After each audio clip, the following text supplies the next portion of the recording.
My name's Andrew from the Stockholm Resilience Centre, and today I want to talk about the potential for using science fiction to contribute to reimagining the many possible futures for development on planet Earth. First though, I want to acknowledge that this idea may seem a little strange, irrelevant, or maybe even a little crazy.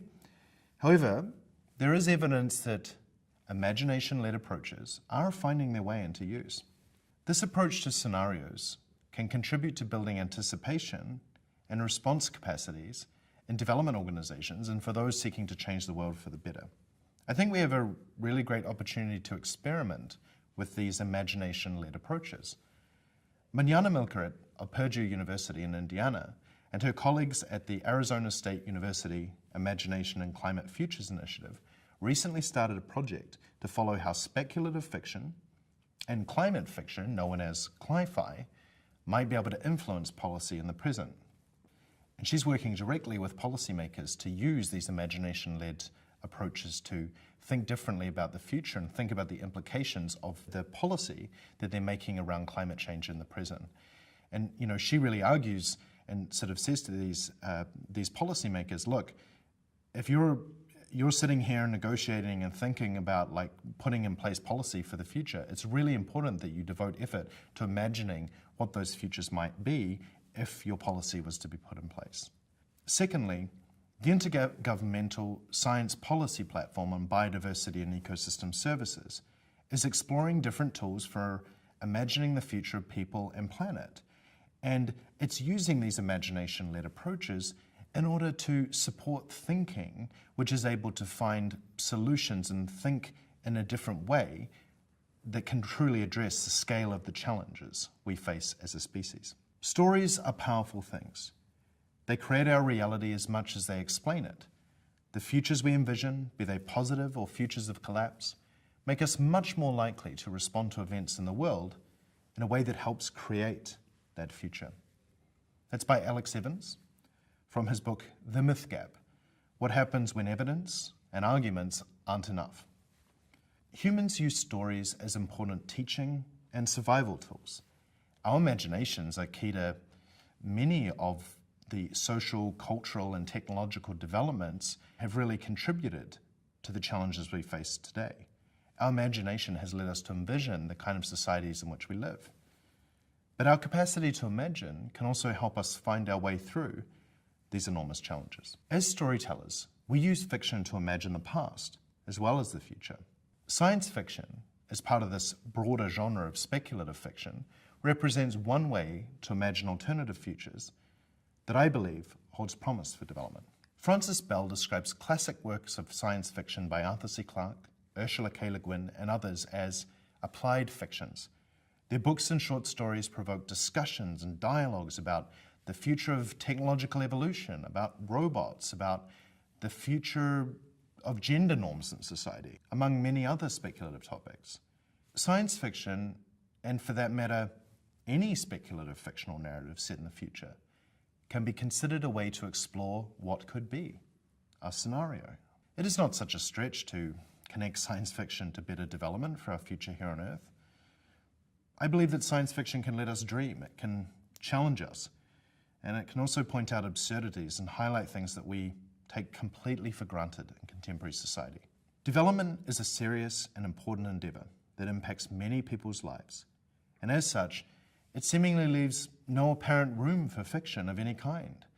Policymakers, practitioners, change makers, everyone is bombarded from all sides with conflicting expectations and constantly evolving challenges. And this pressure that certainty must always be there and be delivered through measurement and monitoring. Relatedly, science and its toolbox of methods and practices that provide certainty are limited if we can never extrapolate and experiment with what they mean for possible futures. Call them predictions from models or scenarios. They are fiction until they become real. And before they become real, we have the chance to experiment with them, to explore these alternate futures and decide what are the kinds of things we want and how might we get there. And that has real value. Literature in general, Jan Oliver Schwartz wrote, can be perceived as providing a reservoir of futures. By creating scenarios in the minds of the readers, literature creates possible different worlds or different perspectives and images on and of the future. Fiction, Schwartz continued, gets inside human behavior and humans' inner worlds in ways that other fields can't, whether this is sociology, history, and even neuroscience and psychology. Literature makes forbidden or unavailable experiences come alive. While conducting my PhD research, I was part of an interdisciplinary research program that brought together scientists from all over the world to predict the future ocean. Participating in that project led me to ask some questions that, well, fell into the abyss between what we can confidently say with the best marine science, what we can predict, and imaginative but entirely speculative thinking about oceans, detached from the science. Where was the bridge between the known and the unknown? How could we connect what we knew to what that means for humanity and other species on a changing planet? I personally found science fiction prototyping to be a way to begin to bridge that gap and to think about the possible futures, in my case, of marine fisheries in the oceans. The approach offered a way to structure creative thinking about these future oceans while accounting for many of the dynamics that are the focus in resilience thinking in the wider field of sustainability science. Things like processes of fast change, processes of slow change, and what happens when they interact. How you can have cascading effects from complex systems, the true nature of uncertainty, and the reality of surprise. Science fiction prototyping came out of Silicon Valley, the ultimate location for sci-fi futurists. Brian David Johnson was the first futurist for Intel Corporation, and he wanted Intel engineers to think about the human implications of the technology they might develop. Now, Brian David Johnson is the futurist in residence at the Center for Science and the Imagination at Arizona State University.